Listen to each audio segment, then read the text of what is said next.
Today the topic of our discussion is imaging of cystic pancreatic tumors. So cystic pancreatic tumors have become very common these days because of imaging that we do so frequently now. So they have incidentally picked up in most of the cases, and their frequency ranges from 2.4 to 19.6%. So the new increase in cross-sectional imaging has led to this improved detection of cystic pancreatic lesions. And the prevalence as well as size and number of the lesions tends to increase with age, being common in elderly age group about more than 70 years of age. Precise characterization is fundamental for the correct management, as they have a heterogeneous biological behavior and prognosis. So WHO classifies them as epithelial or non-epithelial origin, and in each group they can be either neoplastic or non-neoplastic. So in the epithelial non-neoplastic, the primary lesions of interest are the retention cyst. The others are very uncommon. And in the non-epithelial non-neoplastic group, the most common one is the walled-off necrosis or the pseudocyst. In the epithelial neoplasms, the mucinous ones are something which we are very much concerned about, and they include the intraductal papillary mucinous neoplasm and the mucinous cystic neoplasm. So the terminologies can be a bit confusing because of the serous and the mucinous natures, but mucinous is the key word for us, which is our primary goal of detection. And in the non-mucinous ones, we have serous cystic neoplasms and solid pseudopapillary neoplasms. And there is a host of other lesions, and another common lesion is a cystic neuroendocrine tumor. So let's move on to another classification, which we as radiologists tend to employ. Here the primary concern for us is whether the lesion is communicating with the main pancreatic duct or not.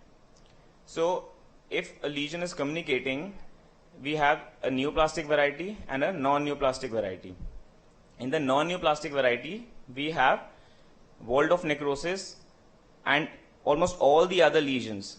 They do not communicate. However, walled-off necrosis in certain cases can communicate with the main pancreatic duct. And the ones which communicate with the pancreatic duct, they are primarily two lesions. One is the pseudocyst or the walled-off necrosis, and the second is the intraductal papillary mucinous neoplasm. So if you just look at it, the most important take-home point here is a cystic lesion in the pancreas communicating with the main pancreatic duct can be either of the two, pseudocyst oblique walled-off necrosis or an intraductal papillary mucinous neoplasm. So we have different imaging modalities to evaluate these lesions, beginning from transabdominal ultrasound, which has a limited role because of the retroperitoneal location of the pancreas, and only in larger lesions can we detect the internal architecture. Now CT and MR, they are the main workhorses in the evaluation of cystic pancreatic tumors. CT is usually the first one which detects the lesion, and it's very important for surgical planning, its relation with the surrounding organs and the vascular anatomy, and also in detection of post-op complications. Now the important imaging clue, the communication with the main pancreatic duct, that is very well detected on the MRI with MRCP imaging.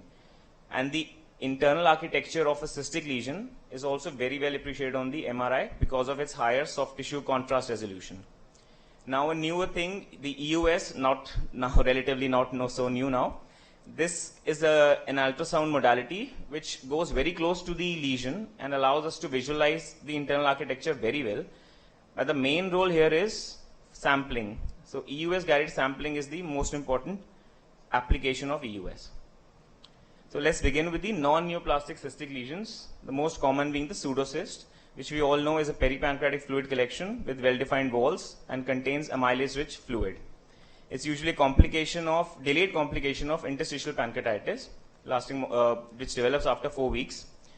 So on MRI, as we can see in these images, these are T2 axial diffusion weighted imaging, contrast, and a CT image of a patient.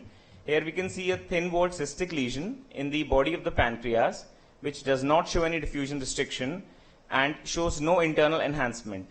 It appears like a very simple thin-walled cyst. On the follow-up CT scan, we see the lesion has significantly reduced in size. So this is what happens with most of the pseudocysts. They either reduce in size or disappear completely.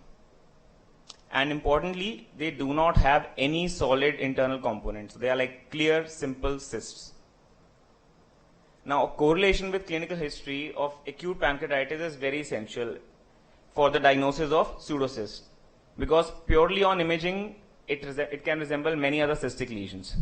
However, the caveat here is acute pancreatitis can be caused by a cystic tumor like an IPMN, or patients with acute pancreatitis may have cystic tumors. So a previous acute pancreatitis cannot completely exclude the presence of a true cystic tumor. So here the role of other clinical parameters and follow-up imaging plays an important role. So let's move to walled-off necrosis, another pancreatic collection, but this time it contains necrotic debris. It can be in the pancreas or in the surrounding region.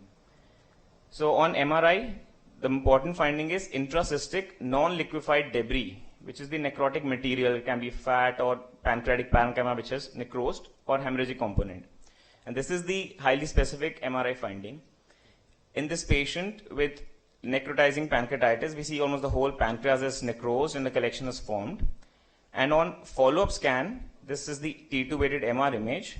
This is a thin walled lesion with cystic appearance, but it's showing content within, which is low on T2 weighted images. And importantly, the lesion is showing no contrast enhancement within. Now this is a T1 weighted pre-contrast image. Here the contents are slightly hyper, but there is no post-contrast enhancement within the lesion. So pseudocyst of 1 do not have any internal enhancement. So just a brief mention about a congenital cyst and a retention cyst. Congenital cysts are rare and they're lined by a single layer of cuboidal epithelium and can be seen in children or can be associated with other cystic disorders like ADPKD. And retention cyst is also a similar looking thing, but this is actually a cystic dilatation of the duct, which can be caused by obstruction due to any cause like a calculi, mucin, or even a pancreatic cancer. So this kind of a lesion closely resembles a branch duct IPMN. We will come to that later. And a retention cyst, the importance lies that it can be a very early sign of pancreatic cancer.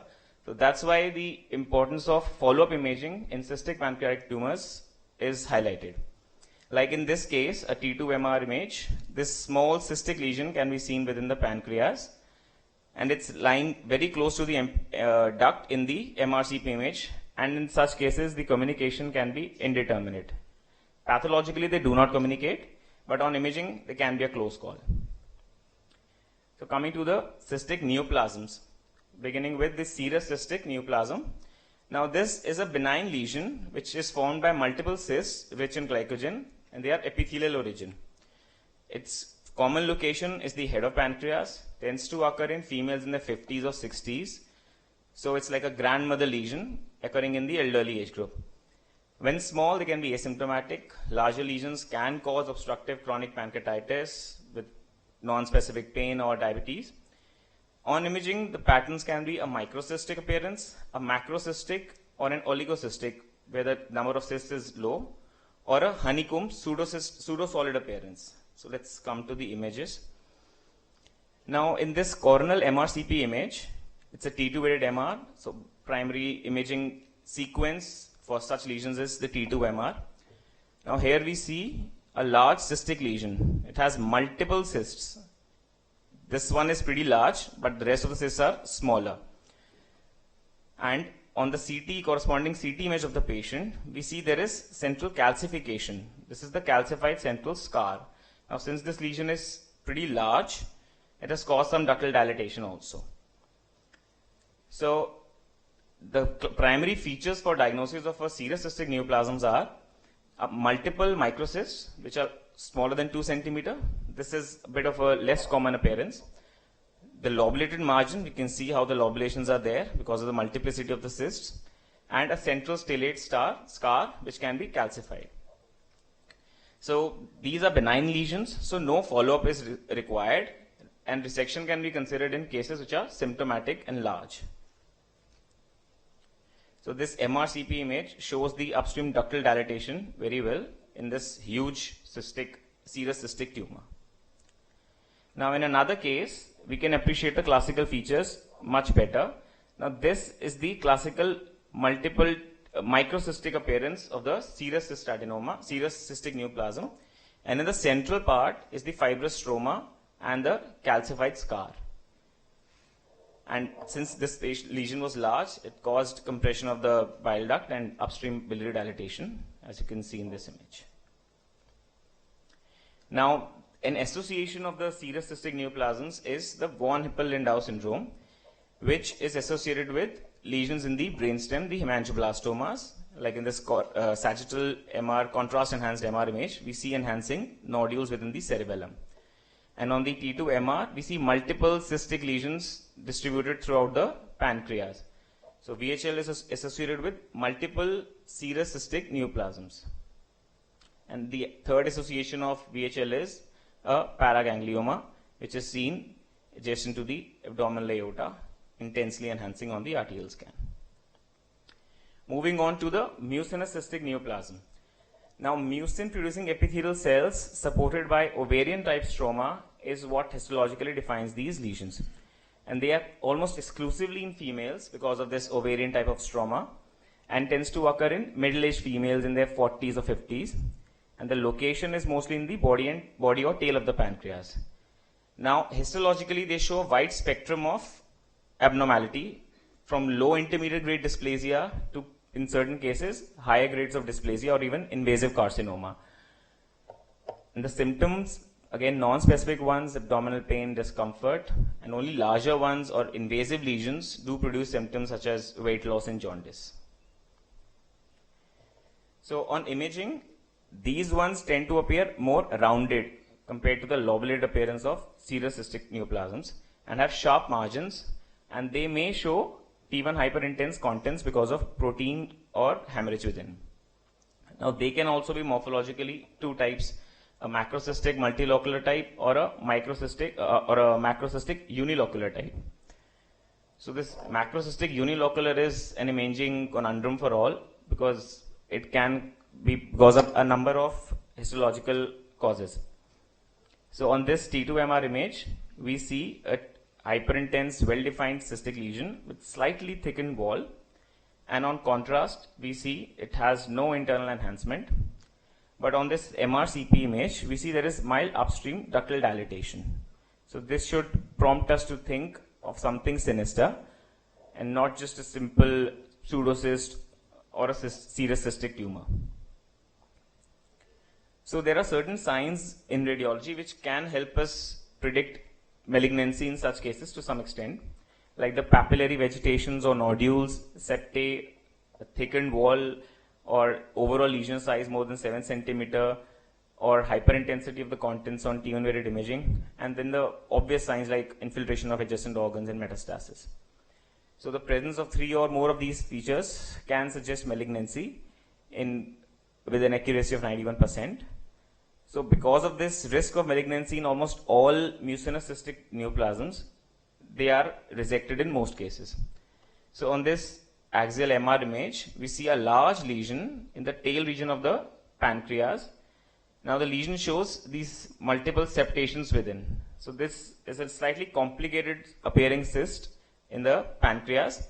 And on the T1 weighted image, we see there is hyperintense area within, suggesting hemorrhage within the lesion. Moving on to the solid pseudopapillary neoplasm.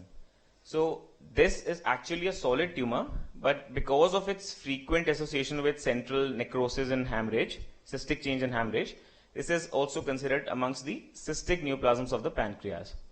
Now it's a rare tumor, but has a malignant potential, though low, and has generally favorable prognosis. So it's a solid, well-encapsulated mass with variable amount of necrosis and hemorrhage, and tends to occur in younger females, therefore known as the daughter lesion. So again, symptom-wise asymptomatic to non-specific pain abdomen. On imaging, the important features are that it's a well-circumscribed lesion, which is because of its well-encapsulated appearance, and it has heterogeneous signal on both T1 and T2 weighted images because of the internal hemorrhage that frequently tends to happen within them. Now, hemorrhage can appear as either a T1 high signal within the lesion or even as fluid debris level. and the solid component of the lesion shows enhancement on contrast. So on this axial MR image, we see this large, well-defined cystic lesion, slightly thickened wall, and some solid component within. This is the cystic component. On the diffusion-weighted MR, the solid component is the one which is showing diffusion restriction. And on the pre-contrast MR, we can see that there is the central part is almost iso to the rest of the lesion, and on contrast, the differentiation between the cystic and the solid is much better appreciated, where the solid is enhancing very well, while the cystic component is not. In another case, we see this well-defined lesion, T2 bright, and low signal on this T1 weighted image. On the DWMR, there is restriction primarily in the peripheral part, mostly in the anterior and the lateral aspect. And on contrast, all this solid component is enhancing very well, and only the central part is cystic. So this can resemble a cystic neuroendocrine tumor also. So this is the close differential of a spin. So when large cystic changes are present, it can present as a macrocystic uni or multilocular lesion. So one thing should be very clear, that all these lesions show a lot of overlap. We always try to figure out some pointer which can lead us to a specific diagnosis, but on imaging they can have very much overlapping appearances. So that's why you will see repetition of the findings happening. And it usually shows benign behavior, so it can be treated with a pancreatic sparing resection. Another rare tumor of the pancreas is the acinar cell cystic neoplasm. Now, this is a very uncommon lesion, and it's characterized by serous content with acinar cell differentiation in the epithelial lining. But the exact nature of this lesion is not very well clearly defined. It can be either a dystrophic lesion or a truly neoplastic lesion, and has a wide age range, and like all cystic lesions of the pancreas, it's commonly seen in the females. On imaging, they can be unilocular, but mostly they are multilocular, and they typically lack solid areas of papillary projections. So can focally involve the gland or can be diffusely involving. So the important features which are frequently seen with this are 5 or more cysts, clustered peripheral small cysts, cyst calcification, and the absence of communication with the main duct. And presence of 2 or more criteria can have strong diagnostic value. So on this MRCP image, we can see these are multiple cysts diffusely involving all throughout the pancreas, and this is the duct which is not dilated within the pancreas. And on the corresponding CT image, we see there is calcification within the cyst. So this can mimic a multifocal IPMN also.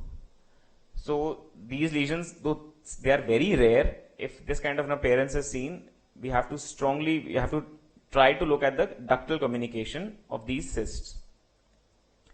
So whenever the lesion, the diagnosis of ACCN is suspected, a surgical biopsy is required, because on FNA we cannot really make out the normal epithelium from the acinar cell cystic neoplasm. And even after a histological diagnosis is confirmed, they need to be followed up because we are still unsure of the nature of the lesion.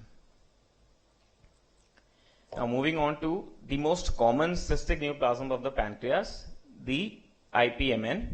Now these are the epithelial mucin producing tumors which communicate with the main duct, or they directly involve the main duct. So they are arising from the ductal epithelium and they produce mucin. So they can be multifocal, again a wide variety of histological spectrum from benign end to the invasive carcinoma end. And another important thing is that they can be associated with de novo development of ductal adenocarcinoma elsewhere in the pancreas. So we can have a lesion in the head, but a ductal carcinoma can develop in the body or tail region. So we have 3 morphological types of the IPMN: the branch duct, the main duct, or the mixed. And the branch duct is the one which has lowest frequency of malignancy. So again, an incidental lesion But an important point, that this is the one that can cause acute pancreatitis because of hypersecretion of mucin that can cause obstruction of the ducts. So the main duct IPMN presents as a segmental or diffuse MPD dilatation. So in the main duct, the MPD dilatation is the main feature, more than 5 mm, and associated parenchymal atrophy also happens. So the differential of main duct IPMN is chronic pancreatitis, because we have ductal dilatation, side branch dilatation, and pancreatic atrophy. But the difference here is, when there is IPMN, there is mostly homogeneous dilatation. We are not getting strictures that is a feature of chronic pancreatitis. And the duct shows regular margins. The side branches here will show globular dilatations or club-like dilatations instead of finger-like projections in the chronic pancreatitis. And on CT we can see there is no calcification or no stone within the duct. So the branch duct IPMN again can be a unifocal or a multifocal lesion which communicates with the MPD. And when they are clustered together, they form a grape-like cluster with enhancing septae. So in this coronal MRCP image, MRI image of the patient, T2 weighted MR images, these are sequential images. This one is this is slightly anterior, this is slightly posterior. We see this cystic lesion in the head uncinate of the pancreas, and this is how it's communicating with the duct, which confirms that this is a IPMN lesion. And on this MRCP image, we can see this duct which is slightly dilated, and this lesion arising from the side branch, like a cluster of grapes. Now in this case, what we are showing is that this is a coronal MR image, and this is the grossly dilated main duct. And these are the soft tissue contents within the main duct. So this is a main duct type of IPMN where the tumor lies within the duct and causes mucin secretion, which leads to dilatation of the duct. And on this axial image, we can see this gross dilatation of the duct. The parenchyma is almost atrophied, completely atrophied, and this is the solid component within the gland, within the dilated duct. And on the contrast, we see the solid component enhancing, and there are enhancing septae also. So to handle these lesions, a guideline was given by the IAP with the Fukuoka, and it was presented in 2012 and then revised in 2017. Now it tries to look at the imaging features of cystic lesions, the IPMNs, and divides them into a group of worrisome features and a group of high-risk stigmata, which make us concerning for possibility of underlying malignancy, and therefore warranting a more aggressive approach. So the worrisome features are a cyst size more than 3 cm with thickened enhancing walls, a dilatation of the MPD of 5 to 9 mm with enhancing mural nodules less than 5 mm, abrupt changes in the MPD caliber with distal pancreatic atrophy, lymphadenopathy, rapid rate of cyst growth, or an elevated serum CA19-9. So if these features are present, it's a little concerning for us. But if high-risk stigmata are present, it's highly concerning for us, and they include obstructive jaundice, enhancing mural nodules more than 5 mm, and an MPD diameter more than 10 mm. And if lesions do not have any of these, then we can be pretty safer that we can follow them up without being very aggressive at that moment. Now again, the cyst size plays an important role on the follow-up strategy that we follow. Now this is very controversial, or maybe different guidelines are there which suggest different frequencies of follow-up and the duration of follow-ups. So Fukuoka gave one guideline, and the basic principle is if a lesion is smaller, we tend to do follow-up imaging less frequently, and as it grows larger, we have to be more aggressive in ruling out malignancy. We have to be more frequent in following them up. So the management guideline from them is, from these guidelines is, if there are high-risk stigmata and the patient is fit for surgery, we should reject the lesion because of very high risk of malignancy. In cases of patients with worrisome features, we have to be aggressively working them up with EUS or serum evaluation and closer follow-up imaging. And when none of these are present, a surveillance strategy based on the cyst sizes to be followed.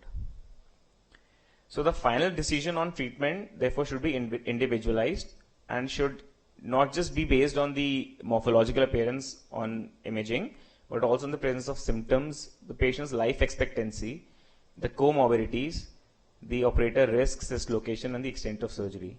Now, life expectancy and comorbidities also play an important role because patients might be dying with the disease rather than of the disease. So that decision has to be very carefully made.